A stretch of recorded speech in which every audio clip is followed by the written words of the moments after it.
I'm here with my next interviewee, B Hill. You want to tell everybody about yourself, where you from, what you do? I'm from the Bronx, New York, Castle Hill side of the Bronx to be exact.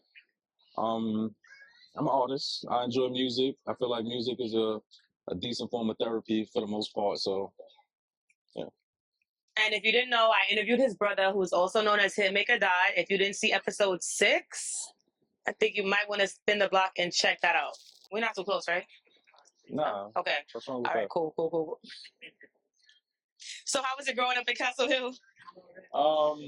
Growing up in Castle Hill, it took some getting used to, but you just adjust to your habitat for the most part. Yeah. You feel me? So that wasn't too crazy. I feel like it's anywhere, but you know how some people say like if you survive in New York, you can survive anywhere. Yeah. Yeah, it's the regular stuff. You gotta learn how to pick your path in a way because it's like everything in front of you. Yeah. You know, you could play sports, you could do music. Yeah. You could focus on yourself and be like, I want to be an entrepreneur. Mm-hmm. You could join gangs. You know what I mean? So, or you could just be lazy and not do fucking nothing, and get comfortable. Get stagnant, live off the government. Right. And be satisfied with just that. Mm-hmm. Yeah. Okay. I'm going to jump into some mental health questions for you. All right. You're going to get vulnerable. First and foremost, what does mental health mean to you? Mental health is powerful because I feel like that's something that shows true value in a way because a lot of people can't control their mental health. It's some traumatizing things that happen to them as kids. Yeah. A wrong night, using the wrong drug could fuck their head up. You know what I mean? And you keep going down this rabbit hole, digging yourself deeper and deeper, and you don't get to realize exactly what's going on. Like you lose a state of who you truly are.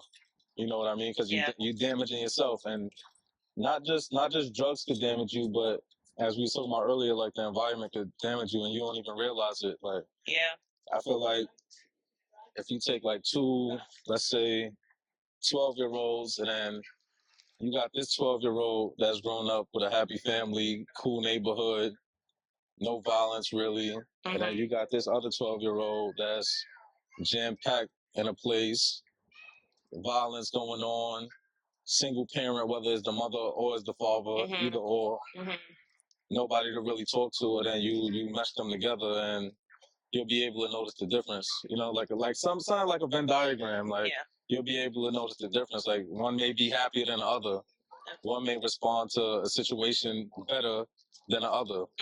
You know what I mean? So, especially in childhood, like childhood experiences can really just shape the rest of your life. Yeah, depending I feel like on that's what where you're everything starts. Though. Yeah. Do you personally struggle with any mental health issues, or do you know anyone that struggles with those issues? And if you do, what are some of your coping mechanisms? Like if you're feeling sad or having like anxiety, like, and it's not necessarily like ongoing, like anxiety can also be like situational. So like if there are moments where you do kind of feel sad, or like maybe during the fall where people get, those seasonal blues, what are some coping mechanisms that you have for yourself? To answer both questions, I feel like we all know like people with mental health issues. I feel like it's all around us. As per myself, I don't like I taught myself some time ago to move at the own beat of your drum. You know what I mean? Because I feel like if somebody else could bring you out of character, then they won. So like we was talking about, say for instance, somebody is just, I don't like your haircut. I think your haircut is ugly. Like now, if you don't have the confidence that you have, I know you got confidence, that could bother you. You know what I mean?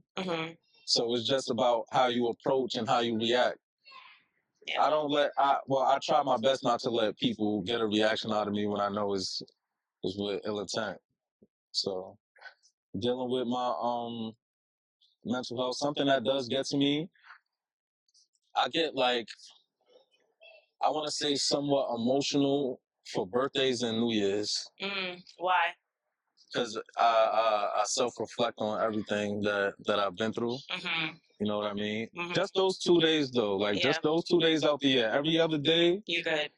Solid. But those 2 days, like, it catch me a little bit. Like, it's a little moment. I walk away, like, we can all be partying. You know, birthday, New Year's, we celebrating. Yeah. It could be a crowd of us. I'll step away for like 5 minutes and just be like, damn. Yeah. Like, you've been through some shit. Yeah. Okay.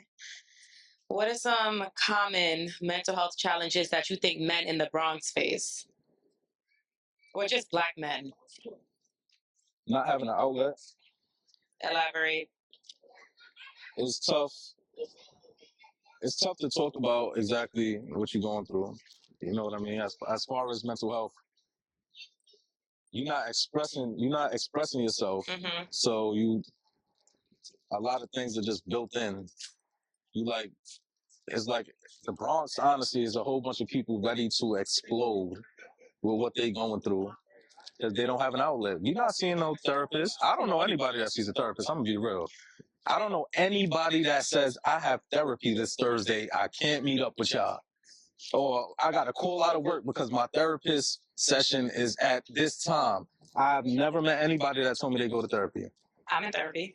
That's beautiful to know. How's it working for you? Amazing. I've been in there for several years. Yeah? I never knew that. And I've encouraged other people to start therapy, and they started therapy. Fire. And so I feel like it all depends on who you're around and how they prioritize their mental health or how they're coping with certain things. And I know it's common for, I don't know the statistics. I'm not a mental health professional, but I do know that not a lot of men go to therapy. True.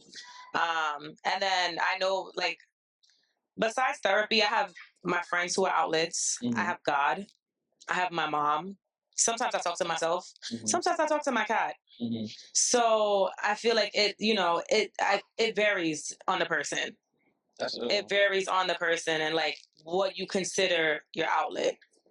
That's why. Because your outlet could be spiritual. Yes. That's why I enjoy music as much as I do, and I feel like that helps me handle situations as well. Yeah. If I'm feeling heavy, we all got like a invisible load on us that's on our back. Everybody, some is heavier than others, but whenever I feel somewhat heavy, I write. Yeah. Some people do poetry. Some people have a journal.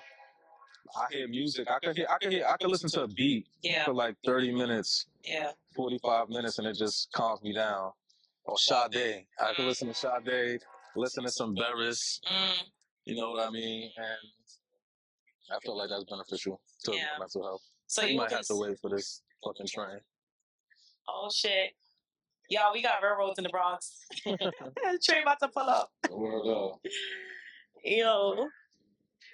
Because they're going to keep honking and making all that noise.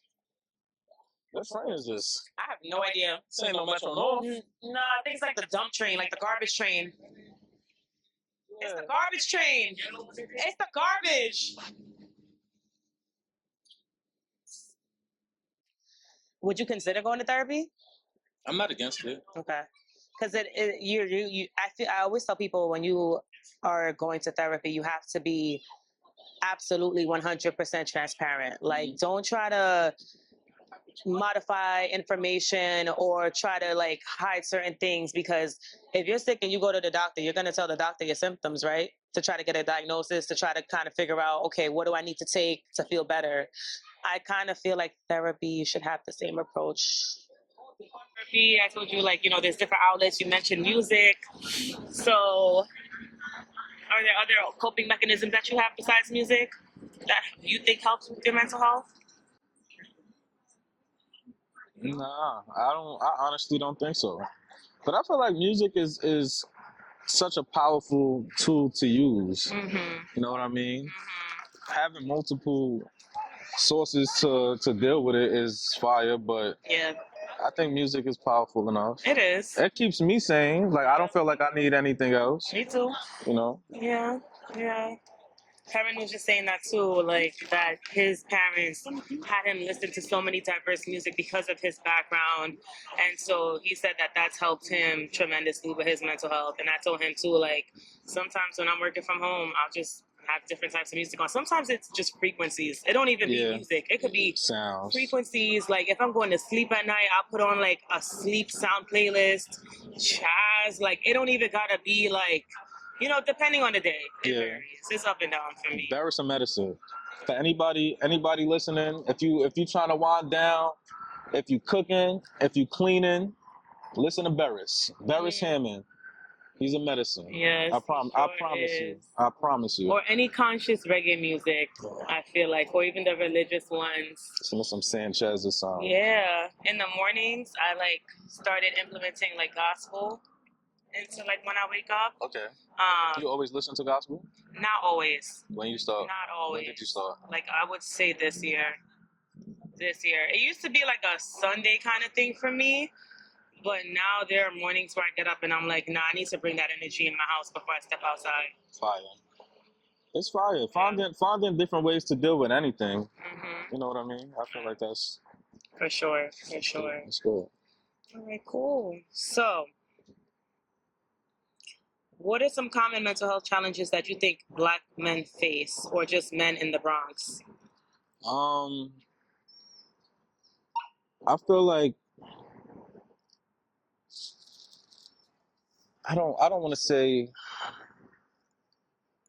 feeling equal. I think police is something that we deal with, because I never really met anybody that trusts the police. You know what I mean? Like dealing with death, that's something else. Everybody carries it different. And grief. Yeah. Yeah. Black men, mental health, drugs, family, like the list can honestly go on. Like, are you financially stable? Yeah. So there's a lot of people that's trying hard to get jobs, like and very, very hard to make ends meet. Especially in this economy. And not everybody has family support or a strong family structure. So just imagine those who can't call on their brother, call on their cousin, call on their mother, call on their father, like, yo, can you hold me down real quick because such and such is happening, and it's not because you being lazy. Yeah. You applying to all of this stuff. It's a lot. The list literally can go on. You know what I mean? And I feel like we just gotta shape our brain to learn how to deal with certain things. Yeah. Move on to the next day. Because if you sit and you dwell on anything, you're gonna lose. That's just how I feel. You could deal with it. I'm not saying hide it or I mask a lot of stuff, but it's still there. I know it's there. But to sit and just be stuck on that, I feel like that's not healthy for you. Some people get stuck in the flight or fight or freeze mode when they're dealing with a depressive episode. So there are people that literally can't get out of bed, or they're high functioning, so they can still do their day to day. They're like depressed. Yeah. So it's like a spectrum, like where you can either completely be stuck where you can't function, or you can function. It really depends on the person. Absolutely, because I feel like you can't change a person's personality, like no matter what. That person that you knew in 3rd grade, that when they reacted, you doing this and they react a certain way, is just like fight. Like everything is fight. You know, a lot of people don't change. Some you can change. Let me not say that. You can change and work on yourself, because I feel like I used to be like a spark. You know what I mean? Whenever somebody said something or did something, I just used to, like, what you mean? But then it's just like I realized like energy's a major component. So people are conditioned to certain shit. Yeah. They grow. That's what they see in their house, and then they bring it out into society. There's a difference between being raised off of love and being raised off of survival. Yeah. I know you mentioned, like, I want to go back to like the outlet that you mentioned. Do you feel like you can't open up, not to just a professional, but like, do you open up to your friends or your boys, or do you feel like you can't because they might judge you or look at you or weaponize what you're saying or make you think that you're soft? Not my. When you say your boys, these are my guys. Like, you know what I mean? So and the crazy thing is, I feel like a lot of women don't understand the depth that of conversation that men have. They be like, y'all talk about that? You gotta understand, certain friends are for certain things. You probably got 3 different friend groups. I compartmentalize my friends all the time. Exactly. So, I may be able to speak to this person about this problem. I could speak to this person about family. I could speak to this person about relationships. I could speak to this person about money. I could speak to this person about, yo, bro, I feel like my back against the wall. You know what I mean? Because believe it or not, a lot of people relate to us. Like, so you just and I'm an open book. Like, if you listen to my music, I don't talk about turning up in no club or no bust down rollies or no rotten foreigns, because I don't have that yet. You know what I mean? Like, I speak about legit what I go through. Yeah. I'm speaking about the relationship with my mother, the relationship with my father, the fact that I'm trying to work on myself to make sure that I'm doing better, and like, because it starts from within, and you gotta learn how to deal with it. I feel like that's like the medicine of mental health, is learning how to deal with it. If you're still there, because there's some people that's so far gone, you may need a detox. Like, what do you think it takes to learn how to deal with it? Experience. Do you think that is an individual thing, or do you think it takes a community? Like, do you think it's a communal effort? It's both, because you need a community to learn how to deal with different type of things.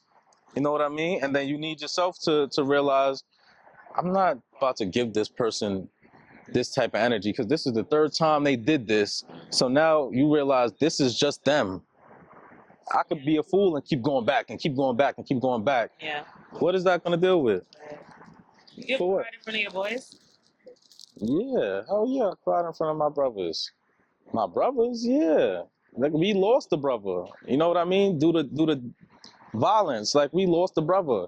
You just don't sit there and... Because some people don't cry, and like we were also talking about crying. I know we spoke about that, and just that being like a release, like a reaction that your body does.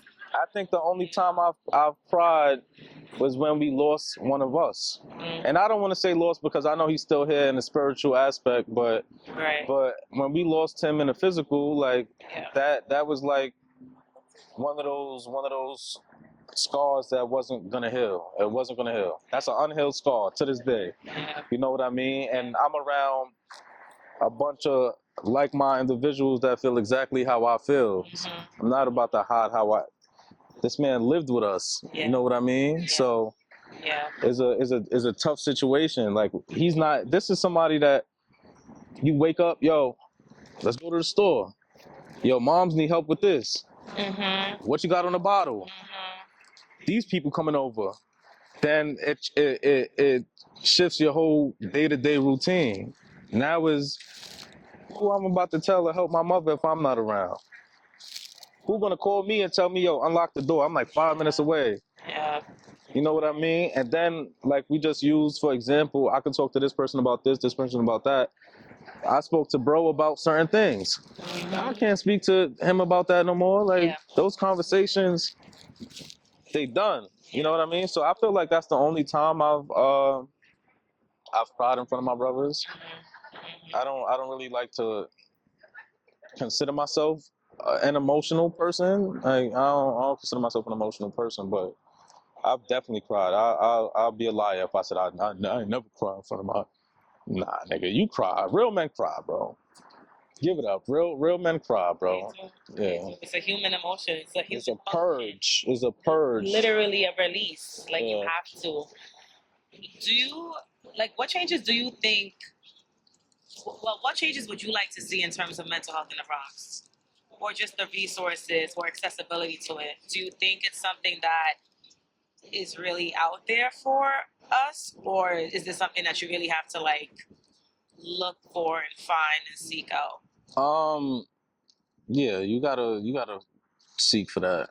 You know what I mean? Because they're not gonna advertise anything that's beneficial for you. You go to the Bronx, go to the Bronx, Brooklyn, certain parts of Brooklyn, Queens, go anywhere in New York City and walk 10 blocks. I guarantee you're gonna see 3 liquor stores. You're gonna see like 5 Chinese restaurants. Yep. You're gonna see 12 bodegas in 10 blocks. Yep. You're gonna see 12 bodegas that's giving us a whole bunch of stuff that's not really good for us, for our body. And, no nutrients. And that's the thing, like people don't recognize that the food we eat can impact your brain. Yeah, absolutely. Like chemicals and all of that. Absolutely. You know? That's why I feel like sometimes to fast, to get rid of all of that chemical imbalance is necessary. But you'll see all of that. Where you gonna see a therapy sign? Where you gonna see that? You feel me? I don't see that type of stuff, and I may not be looking, so I could be 100% wrong. But are you struggling with mental health? If so, come and see us. Right. Call this number. Did you just lose somebody and you don't know who to talk to? Contact such and such. You don't see that type of shit. So a lot of people, including myself, at a point in time, you'll find a way to just try to make it go away, like a vice. Yo, I drink now. Like, yo, you notice, like, yo, you drinking a lot more than often. I smoke now. I'm partying. Yeah. Some people I'm having a lot more sex. Like I got a whole bunch of partners because it's to numb whatever to take your mind off of it. Yeah. It's not even just numb it because you still feel that pain. Yeah. So it's to take your mind off of it for the time being. But you only go to sleep with yourself at night. Even if you're next to somebody, you only go to sleep with yourself, regardless of what. Somebody else can make you feel a little better, but don't nobody know what's running through your mind. Don't nobody know what you're thinking about. That's why our mind is our most powerful weapon. Yeah. You know what I mean? Yeah. So take care of yourself. Take care of your body. You're not exercising. Do it once a week. Start off once a week if you don't like it. Yo, I literally was saying this on a panel I did last night. Like, the body keeps the score. And it's actually a book. But the body keeps the score of everything that happens to you. So, like, you have to move. Like, take a walk if you can't go to the gym. Stretch in your house. Like, it's so important. And I, like, recently started taking flexibility classes because I sit at a desk. For work, and so I carry a lot of tension in my shoulders and my neck, and like just trying to like fix my posture. And while I was doing the flexibility classes, my coach was like, I could see the tension like in your neck. Right. Like we could walk around like being so stiff because we just holding on to all this shit. Right. And we're not releasing it, and we're not moving our bodies to let it go. It's an invisible load. So now imagine if you're not physically active, and then all of that stuff that you're going through is legit sitting on your back, on your shoulders. It's going to show. After a while, it's going to show. You know what I mean? Is a lot of things that could weigh you down. Yep. So. And that's how you get like the autoimmune diseases, and then you're wondering why you have chronic pain here, or you're having a painful period, or your hair falling out. Like, you know what I mean? Stress. All type of shit. Stress is major. Yeah. Stress doesn't come from Stress people. 1000%. Stress could change your body. Stress can make you fucking fat. Stress can make you skinny. You know what I mean? And don't think that stress is just something that people with bills have to worry about. Yeah. There's so many kids. There are kids that stress the fuck out. There's 9-year-olds, 10-year-olds. I don't know what we gonna eat today. My mother not working, or my father not working. Whenever they get the money, they do this with that. And I'm over here eating fucking chips or ramen noodles every night. Yeah. That's stressful, especially when you got to go to school and you talking to your friends and you realize you're not even living regular. I went on family vacation for the summer. What you did? Or you could be in, you don't even realize that it's not regular till you're in adulthood. Right. And then you look back on it and you're like, wait, that shit wasn't normal. I grew up fucked up. You know what I mean? I grew up fucked up, and there's a lot of people like that. Shout outs to my parents. They held it down. They were great examples of how to be when I got older. So I commend them for that. I thank them highly for that. They told me what was, you gonna go down this road, you're gonna deal with this, you're gonna go down this road, you're gonna deal with that. But they were great examples to follow. They kept the job, they kept food in the fridge. Yeah. And when we did struggle as a kid, I ain't fucking know it was struggling. Yeah. You know what I mean? Yeah. I ain't know it was struggling until I got older. I'm like, God damn. I remember when we was doing this for a little while. Right. Because they was always happy. Yeah. I never saw my parents argue. Nah, I didn't grow up with that type of stuff. All of the things that I encountered was from being outside. Talking to my friends like, damn, that's what you going through? Going to school. You know what I mean? Yeah. So it's tough. No matter where we at, and then there's people in other countries that's just as their level of PTSD and the stuff that we couldn't even. Ain't got no shoes. You got the same clothes on for They don't got no house. Even you know, just for the listeners, even when you think that you're going through something and you feel like your back is against the wall and that last straw is about to break the camel's back, just think about other people. You know what I mean? And give thanks. That is justice. Give thanks to the Most High, because there's always going to be somebody that got it better, but there's always going to be somebody that has it worse. So give thanks, for real. Last question. What's up? What advice would you give other men in the Bronx who's struggling with their mental health? I think the best advice to give is to try to know yourself better, because a lot of people know that there's something wrong with them, but they won't seek help. You're not getting help because you don't want it. You're not getting help because you don't give a fuck. Know yourself better. Yeah. We was just talking on the phone the other day, and then we was talking about look at yourself in the mirror, right? Like, that's so crazy because Karen mentioned something similar. Like, you really gotta look in the mirror. Look in the mirror. Look at yourself. Yeah. Like, look at your eyes. Look at yourself inside of the mirror. They say eyes are the window to the soul. All right. Now get familiar with yourself. Yeah. You don't want to lose yourself, and then you can see when you're beginning to lose yourself. Fix it, or try to fix it, or try to ask for help. So the best advice I could give is know yourself, because help is around. Help is around. You could manipulate the help. Yo, I need help. You got $30. I could. Now, what are you doing with that money? Or you just want to talk somebody's ear off, and then you're not trying to change. Yeah, you're like asking for advice, but you're not implementing it. I feel like self-awareness is major key. Major key. That's the. Yeah. But like I said, there's a lot of people that's so far gone, and they can come back, but it's going to take a lot more work. Maybe they might need that professional, you know? It's a lot more work. It's a lot more work. But I feel like anybody could come back from whatever they go through. Is levels to anything that you deal with. Time. You know what I mean? Time is patience. Yeah. And self-love. Because I don't ever want to look at myself and be like, damn, you washed up, my boy. Like, you know what I mean? Like, I don't ever want to look at myself and like, I love myself. Yeah. You know what I mean? Yeah. Like, you look good today. Like, I know what you're going through. Conversation, self to self. Like, I know what you're going through. You carrying it well. Continue. Mm-hmm. This shit is almost done. Hard times don't last forever.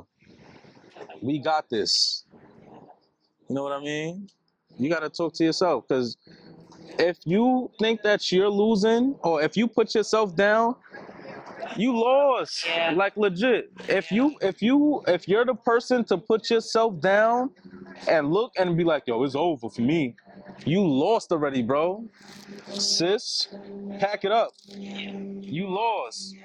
Because can't nobody help anybody that doesn't want to be helped at all. You lost. Help yourself. Help yourself. Or ask for help. People be so scared to ask for help, and it's okay to ask for help. Just ask.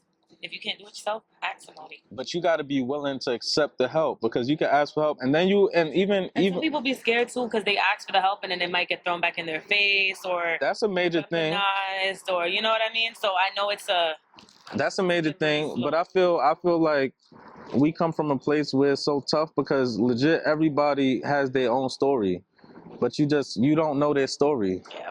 A lot of people carry stuff around so beautifully, like that you would never won't never know. I saw a clip on Instagram that went viral of these two friends. They was going to a soccer match, and they showed like the sad one and the one that was super happy, like several matches. Every time the other friend came, he was happy, and the other one was just sitting outside. And then it finally got to a clip where the happy one never showed up to the game. Right.